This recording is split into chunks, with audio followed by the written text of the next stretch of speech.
Bonjour, mesdames, messieurs. Simon Brière, votre stratège de marché principal le d'RJO Canada. Donc, on est le 9, demain le 10, jeudi. Toute la semaine, j'ai cru que le rapport était vendredi, mais non, c'est demain. Demain, jeudi le 10, rapport USDA, c'est le rapport qu'on a à tous les mois là, sur l'offre et la demande de grains, c'est le 10. Habituellement, le rapport de juin n'est pas le plus important de l'année. Pourquoi? Parce qu'à la fin du mois, il va y avoir les ancrages, les stocks de grains. Et ça, c'est beaucoup, beaucoup plus important. Donc, ça ici, habituellement, c'est un peu plate. Mais cette année, avec la volatilité, on va regarder qu'est-ce qui se passe derrière ça. Je vous dirais que c'est plus un rapport de blé, hein, parce que dans le blé, il va y avoir un petit peu plus de révision, sans doute au niveau du rendement. On s'attend à ce que le rendement augmente un peu par rapport à la dernière projection qu'on a eue du mois de mai, ce qui ferait des inventaires un petit peu plus élevés. Okay? Donc, demain, je regarde beaucoup plus le blé en termes de rendement. OK? Donc, demain, rendement blé important.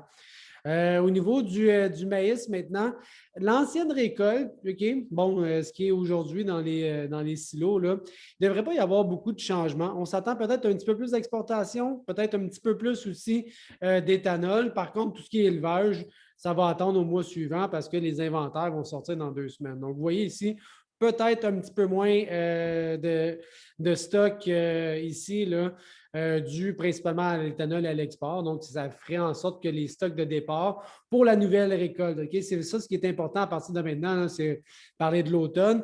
Et demain, il n'y aura pas de révision. Là, ça serait très, très, très étonnant. Je pense que c'est arrivé une poignée de fois dans le dernier 30 ans.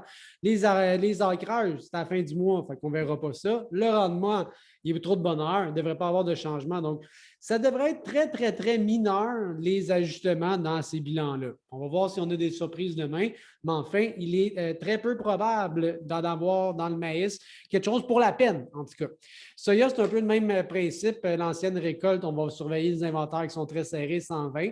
Et pour la nouvelle récolte, mais ça non plus, hein, on ne s'attend pas à ce que l'USDA nous donne des mises à jour dans les surfaces ou dans les rendements. Ça va être plus tard cet été.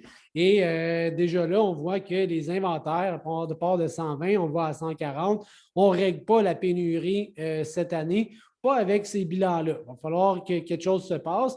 Même chose dans le maïs, hein, on n'a pas beaucoup de lousse cet été pour les inventaires de fin. Donc, question météo aujourd'hui, c'est assez sec ici dans cette région-là, Iowa et puis l'Illinois.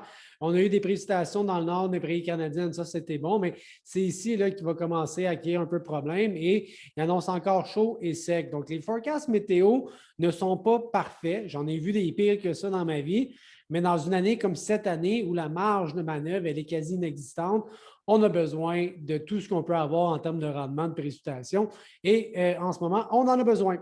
Graphiquement, ben, on voit que le maïs est revenu un peu à la hausse, un peu de signal d'achat.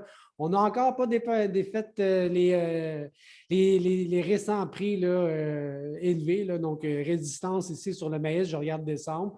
La tendance est positive, mais hein, on a beaucoup de volatilité. Ça prendrait un nouveau haut et ça se situe aux alentours de 6,40 sur les contrats de décembre. Dans le soya, ben, c'est steady comme Roger Federer entre 2002 et 2018.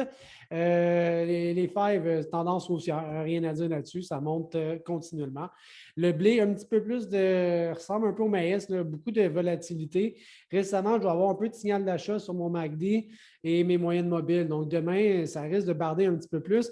Est-ce que les rendements vont être décevants et que le maïs, pas le maïs, mais le blé va gagner en valeur? On va savoir ça demain à midi. Donc, merci. Bonne fin de journée. Go Habs Go. À bientôt. Salut.